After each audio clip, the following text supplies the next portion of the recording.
გახმაურებული სასამართლო პროცესების ხანგრძლივი დავებისა და შემოქმედებითი დასის წევრების დაპირისპირების შემდეგ ბათუმის დრამატული თეატრის სამხატვრო ხელმძღვანელის თანამდებობაზე რეჟისორი ანდრო ენუქიძე დაინიშნა, რომელიც დღემდე ალექსანდრე გრიბოედოვის სახელობის სახელმწიფო თეატრში დამდგმელი რეჟისორის თანამდებობას იკავებდა. პარალელურად საქართველოს შოთა რუსთაველის სახელმწიფო უნივერსიტეტში ლექციებს კითხულობდა. გამოცდილებით და შემოქმედებითი ღვაწლით მინდა გითხრათ ესევი ბატონ ანდრო ენუქიძის შევაჩერეთ, მარც იმას დაგემალავთ, რომ ქონდა კონსულტაციები თეატრალურ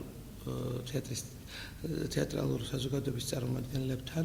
გიორგი თავაძე, რომელსაც მე ძალიან დიდ პატივს ვცემ, თავად ვიტყვი, რომ არ განიხილება ხელმძღვანელ თანამდებობაზე თეატრში, რამდენადაც ჯერჯერობით ვნებათა ხელობა ამ თეატრში.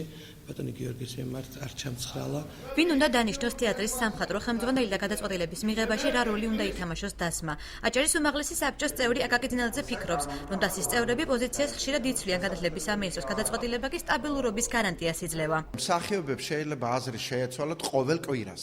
საბოლოო გადაწყვეტილება უნდა მიიღოს მინისტრმა. ეს არის მთავრობის თავმჯდომარესთან შეთანხმებით უნდა მიიღოს კულტურის მინისტრმა. ეს არის კანონში ცალსახად გაწერილი. მსახიობი ზურა ქავთარაძე თვლის, რომ თეატრის სამხატვრო ხელმძღვანელის დანიშვნა კულტურის სამინისტროს პრეროგატივაა. დასე კი შემოქმედებითი საქმიანობით უნდა შემოიფარგლებოდეს. უნდა დანიშნოს იმ დაქვემდებარებაში ყოფმა უფროსმა, რომელსაც ექვემდებარება თეატრი. ესე იგი გამოდის სამინისტრო. როდესაც ფინანსს ვიღაცა გაძლევს, ის გარკვეული წილით ითხოვს რაღაცას. შეიძლება შემოქმედებით იმაში არ ჩაერიოს, რა ქვია, არ გაგის შემოქმედებაში რა უნდა გააკეთოს, სპექტაკლების დადგმა, გასტროლები. რეჟისორი მიშა ჩარკვიანი მიიჩნევს, რომ სამხატვრო ხელმძღვანელი აუცილებლად უნდა ფლობდეს მენეჯერულ თვისებებს და არტ პროდუქტის გაყიდვა უნდა უზრუნველყოს. თუმცა რეჟისორი ფიქრობს, რომ ქვეყანაში პროფესიონალი მენეჯერების დეფიციტია. ახალგაზრდებს კი ამ მიმართულების სტაჟირების საშუალება არ ეძლევათ.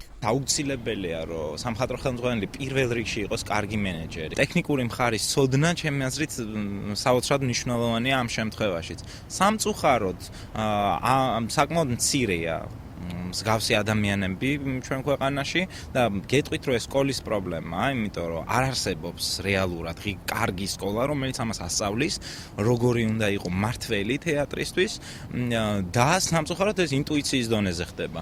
ზოგს აქვს ეს ინტუიცია საბედნიეროდ, ზოგს არ აქვს. ანდრო ენუქიძის გარდა უწყებაში ზაზა ციხარულიძისა და პაატა ციკოლიას კანდიდატურები განიხილებოდა. ენუქიძის კანდიდატურა გიორგი თავაძის მხარდამჭერმა დასის წევრებმა წარადგინეს.